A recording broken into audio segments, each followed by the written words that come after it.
नमस्कार, मी प्रमिला म्हणते। तर मी आज तिखट पुऱ्या बनवणार आहे बघा।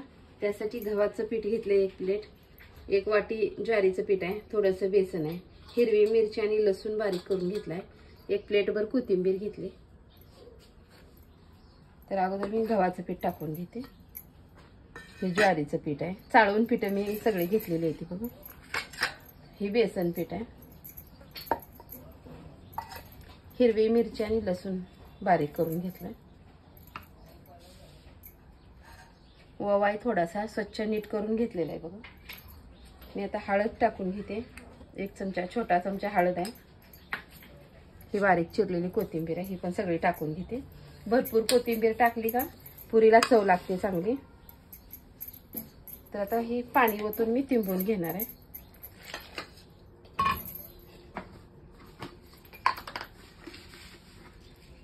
तर ह्याला चवीनुसार मीठ टाकायचं आहे। मीठ टाकायच्या अगोदर मी पाणी ओतलं गेलेलं आहे।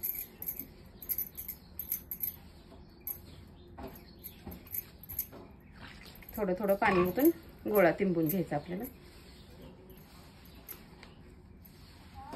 तर बघा, छान असा मी मस्तपैकी गोळा तिंबून घेतलेला आहे। तर तेल तापेपर्यंत 5 मिनिट आता तिंबलेलं तेल लावून ठेवले मी, असं ठेवणार आहे। तेल तापायला ठेवले, तेल तापते तोपर्यंत। तर आता आपण पुरी लाटायला घेऊया। थोडं थोडं पीठ घ्यायचं आहे आपल्याला। पुरी किती जाड आणि किती मोठी लाटायची त्याच्या अंदाजाने गोळा करायचा आहे बघा। तर मी थोडंसं पीठ घेतलंय लावायला। तुम्हाला पीठ घ्यायचं नसेल तर तुम्ही तेलाच्या पिशवीवर तेल लावून सुद्धा लाटू शकता।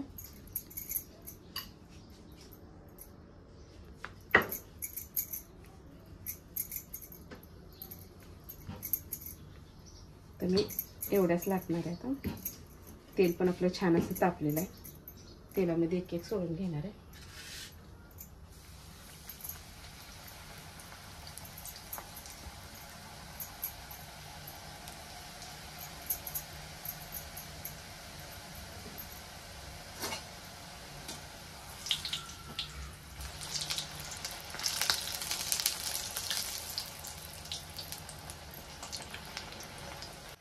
तर बघा, दोन्ही साईडने छान अशी तळून घेतली पुरी।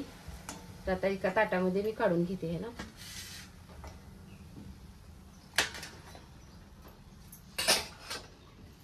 तर आता अशाच पद्धतीने मी सगळ्या पुऱ्या लाटून घेणार आहे।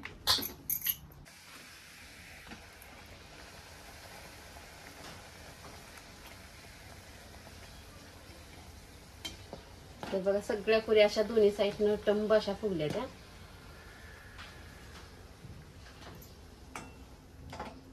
तर बघा, मी सगळ्या पुऱ्या तळून घेतलेल्या आहेत।